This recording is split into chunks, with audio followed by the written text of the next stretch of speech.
Bonjour, donc dans cette nouvelle vidéo, je vais vous présenter les différents types d'hameçons que l'on peut utiliser pour pêcher le gardon. Donc avec ces types d'hameçons, vous pourrez tout faire.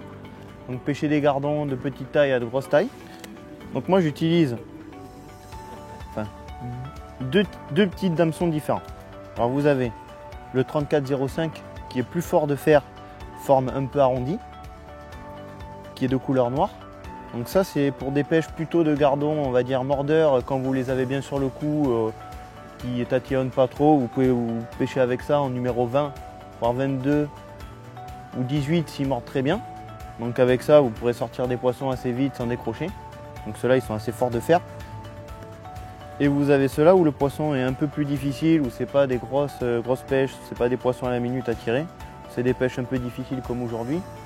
On peut donc utiliser le 35-30 en forme donc cristal et le 35-32 donc couleur rouge. C'est exactement le même hameçon, c'est juste en fait le numéro à la fin qui change, c'est juste la couleur de l'hameçon.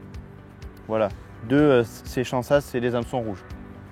Les 0, c'est les hameçons cristal. Beaucoup de pêcheurs se demandent pourquoi du rouge ou pourquoi du bronze. Alors moi principalement j'utilise du bronze ou du rouge. Tout ça parce que déjà le rouge sur des pêches un peu plus difficiles, quand on met un verre de vase, ils se font bien dans la masse avec le verre de vase. Après la couleur argentée, donc bronze, donc ça c'est pour les poissons aiment bien quand c'est visible dans l'eau, donc on utilise des hameçons un peu plus clairs qui font un peu plus de reflets dans l'eau, donc ça permet d'un un peu mieux apercevoir les hameçons pour les gardons.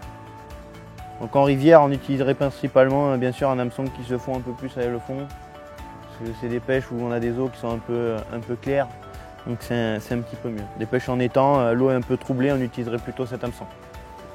Donc je vous invite à essayer ces types d'hameçons.